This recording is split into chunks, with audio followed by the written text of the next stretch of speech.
खान सैदाबाद में grid station 8 ॾींहं गुज़रण बावजूद भी बहाल न थी सकी। शहर में बिजली बंद हुजण सबब माण्हू ॾींहं रात जागी गुज़ारण ते मजबूर आहिनि।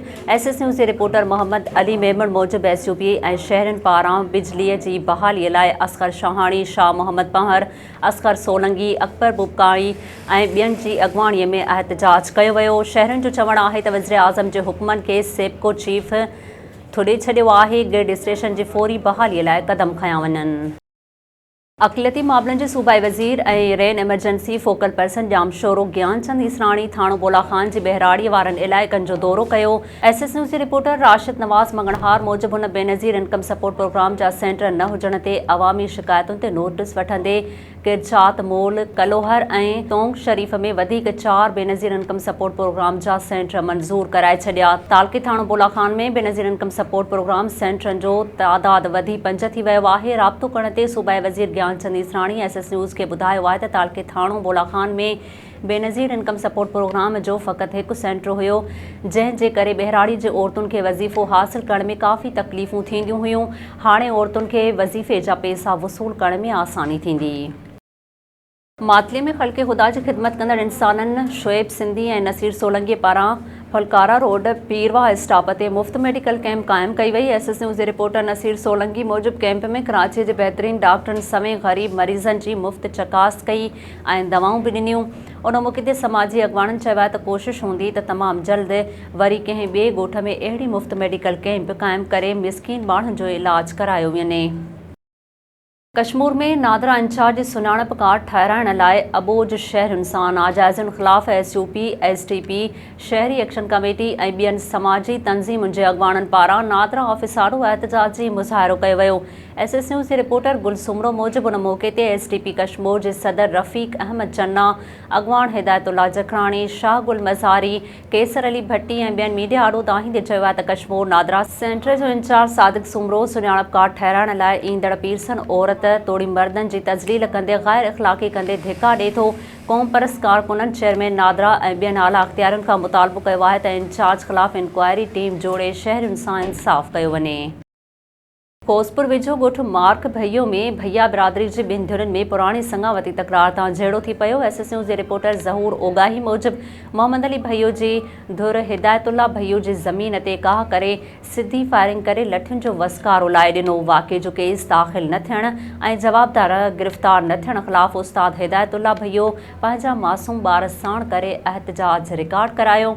उन मौक़े ते एहतजाज कंदड़ प्राइमरी मास्टर मीडिया सां ॻाल्हाईंदे चयो आहे त पंहिंजे ज़मीन खे भाण ॾियण वियासीं त जवाबदार मोहम्मद अली भइयो असां मथां सिधी फायरिंग कई। हुननि आईजी सिंध तोड़ी एसएसपी कश्मीर खां मुतालबो कयो आहे त जवाबदारनि खे गिरफ़्तार करे खेनि तहफ़्फ़ुज़ फ़राहम कयो वञे। इस्लामकोट भरिसां ॻोठ अबन जो तड़ में पोरियत मिठो वल्द लाखो कूली खूह में टिपो ॾेई ख़ुदकुशी करे छॾी। एसएस न्यूज़ जे रिपोर्टर रियाज़ सिकंदर मूजिब ॻोठाणनि जो चवणु आहे त पोरियत काफ़ी अरसे खां बीमार हुयो, बीमारीअ खां तंग थी आपघात करे छॾियो। इतला ते इस्लामकोट पुलिस पहुची पोरियत जो लाश खूह मां ॿाहिरि कढियो। बुलड़ी शाह करीम भरिसां जाड़ावा स्टॉप ते फालिज जे शिकार मोहम्मद जुम्मन मंगणहार बाबति एसएस न्यूज़ पारां कयल निशानदहीअ जो नोटिस वरितो वियो। एसएस न्यूज़ जे रिपोर्टर राजा करीम कल्होड़ो मूजिब टंडो मोहम्मद खान जे एदी ज़ुलेखा फाउंडेशन जे सरवाण रज़िया सहतो ऐं जीए सिंध महाज़ ज़िले टंडे मोहम्मद खान जी सदर ज़ाहिद जसकाणी मिसकीन पोरियत वटि पहुची संदसि सहायता कई। पोरियत खे 15,000 रोक रक़म ॾिनी वई। शहदादकोट शहर ऐं भरपासे में मलेरिया वबाई शक्ल अख़्तियार करे वरिती। मलेरिया जूं दवाऊं अणलब थी वयूं। एसएस न्यूज़ जे रिपोर्टर घमर पिरोही मूजिब शहर ऐं भरपासे जे इलाइक़नि में बरसात जे बीठल पाणी निकाल न थियण सबबि मलेरिया जे मर्ज़ में तेज़ीअ सां वाध अचण लॻी आहे। इस्पतालुनि में मरीज़नि जी रश आहे। ॿिए पासे म्यूनिसिपल समेत कंहिं बि खाते मच्छर मारे स्प्रे नाहे करायो। शहर जे सरकारी तालका इस्पताल मां मिलियल मालूमात मुताबिक़ हिक ॾींहं में 50 खां वधीक मलेरिया जा केस रिपोर्ट थिया आहिनि, जॾहिं त निजी इस्पतालुनि में पिणु मलेरिया जे मरीज़नि में वाध थी आहे। मर्ज़ में वाध सबबि इस्पतालुनि में बेडुनि जी खोट पैदा थी वई आहे। बाहू खोसो वेझो ॻोठ अब्दुल लतीफ़ जरवार ऐं ॻोठ मोहम्मद अली खोसो खां लॻल 6 कट पीपी अॻवान अलहाज मीर ग़ज़मफ़र अली जखराणी पंहिंजे ख़र्च ते 1 महीने बाद बंदि कराए छॾिया। एसएस न्यूज़ जे रिपोर्टर अली अकबर नंदवाणी मूजिब लॻल कटनि खे क्रेन मशीन जे ट्रैक्टर ट्रालियुनि सां पत्थर ऐं मिटी विझी बंदि कयो वियो। कश्मीर ज़िले खां 6 कटनि मां ईंदड़ बरसाती पाणी यूसी मलोई, यूसी ताजो कोसो ऐं यूसी लोगीअ में वॾी तबाही मचाई हुई। कटबंद थियण बाद सिंध ऐं बलूचिस्तान समेत कश्मीर जे कबाबाद ज़िलनि जे मुख़्तलिफ़ शहरनि समेत केतिरनि ई ॻोठनि सां राब्ता बहाल थी विया आहिनि। सालेपट वेझो ॻोठ सूफ़ियुनि जे रहवासियुनि मल्लाह बिरादरीअ जो संदसी बिरादरीअ जे माण्हुनि ख़िलाफ़ एहतजाज में मुज़ाहिरो कयो वियो आहे। SS न्यूज़ जे रिपोर्टर नवाब मीराणी मूजिबि मसमात हकीमा, अली मोहम्मद मला, मेहल मला, हाजी मला ऐं ॿियनि मीडिया सां ॻाल्हाईंदे चयो आहे त असां बरसाति सबबि पंहिंजा घर छॾे वेझो लॾे आयासीं त पोयां ॾाढ जे ज़ोर ते असांजे घर ते ऐं प्लाट ते इमदाद मला, सूफ़न मला ऐं ॿियनि कब्ज़ो कयो आहे। कंहिं सामान बि खणणु नथा ॾियनि। हुननि SSP सखर सिंघार ऐं SHO सालेपट खे अपील कई आहे त इंक्वायरी कराए असां सां इंसाफ़ कयो वञे। छाछरो में ट्रांसफार्म तब्दील न करण ख़िलाफ़ शहरी रोडनि ते निकिरी आया। मेन चौक ते एहतजाजी मुज़ाहिरो, धरणो, टायरनि खे बाहियूं ॾिनियूं वयूं। SS न्यूज़ जे रिपोर्टर शेरखान हालो मूजिबि छाछरो में 10 ॾींहं अॻु बजीर पाड़े जो ट्रांसफार्म सड़ी वियो, जेको अञा ताईं तब्दील न थियो, जंहिं जे करे अधु शहर ऊंदाहीअ में ॿुॾी वियो आहे। मुज़ाहिरीन चयो आहे त हेस्को जे अमलदारनि ऐं चूंडियल नुमाइंदनि अॻियां दाहूं करे थकिजी पिया आहियूं, पर सड़ियल ट्रांसफार्म तब्दील नथो कयो वञे।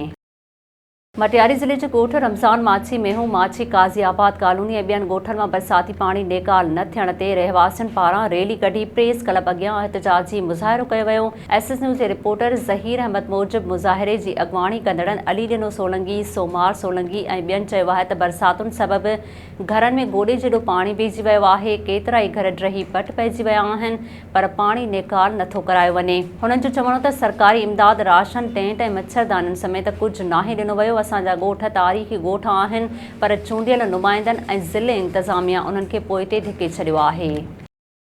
इस्लामकोट में समा बिरादरी जे माण्हुनि दर्स बिरादरीअ जे बासरनि ख़िलाफ़ एहतजाजी मुज़ाहिरो करे सख़्त नारेबाज़ी कई। SS न्यूज़ जे रिपोर्टर रियाज़ सिकंदर मूजिबि ॻोठ कुंभारियो जे रहवासी समा बिरादरीअ जे माण्हुनि पारां दरस बिरादरीअ जे बासरनि ख़िलाफ़ प्रेस क्लब आॾो एहतजाजी मुज़ाहिरो करे सख़्त नारेबाज़ी कई। उन मौक़े ते रहवासियुनि बाइद समूह, मोचार समूह, सालिक ऐं ॿियनि चयो आहे त दरस बिरादरीअ जा बाअसर वरियाम दर्स, अल्लाह जुड़ियो दर्स, बहादुर दर्स ऐं ॿिया असां ख़िलाफ़ कूड़ियूं दरख़्वास्तूं ऐं एहतजाज करे बनी बहिलाइण ऐं नीगर खे अगवा करण जा इल्ज़ाम हणी रहिया आहिनि। उन्हनि जो चवणु हो त दर्स बिरादरीअ जे माण्हुनि असांजो जीअण जंजाल करे छॾियो आहे। असांजे ॿारनि खे स्कूल वञणु नथो ॾिनो वञे, शागिर्दनि खे पथर हणी ज़ख़्मी कयो थो वञे, नोटिस वठी इंसाफ़ फ़राहम कयो वञे।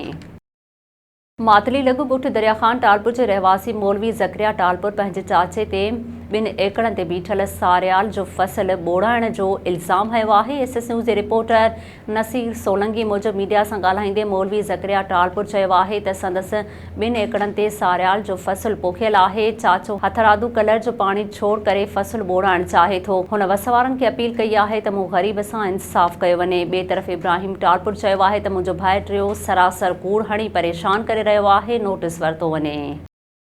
ॼाम नवाज़ अली वेझो ॻोठ जुमो ख़ान जलालाणीअ जे रहवासियुनि 2 महीना अॻु पयल बरसाति जो पाणी नेकाल न थियण ख़िलाफ़ एहतजाज कयो। SS न्यूज़ जे रिपोर्टर साईं बख़्श राजपर मूजिबि मीडिया सां ॻाल्हाईंदे हुननि चयो आहे त बरसाति जो पाणी गुज़िरियल 2 महीननि खां बीहण सबबि असांजा घर किरी पट पइजी विया आहिनि। खेनि राशन, टेंट ऐं मच्छरदानियूं बि नाहिनि मिलियूं। हुननि चयो आहे त PPMPA नवाबज़ादा ॼाम शबीर अली ख़ान, शाज़िया अतामरी ऐं DC सांगड़ खे अपील आहे त खेनि राशन फ़राहम कयो वञे। नाज़रीन, वधीक ख़बरुनि ऐं अपडेट्स जे लाइ ॾिसंदा रहो SS न्यूज़ वेब चैनल। असांजे चैनल खे लाइक ऐं सब्सक्राइब करणु न विसारींदा।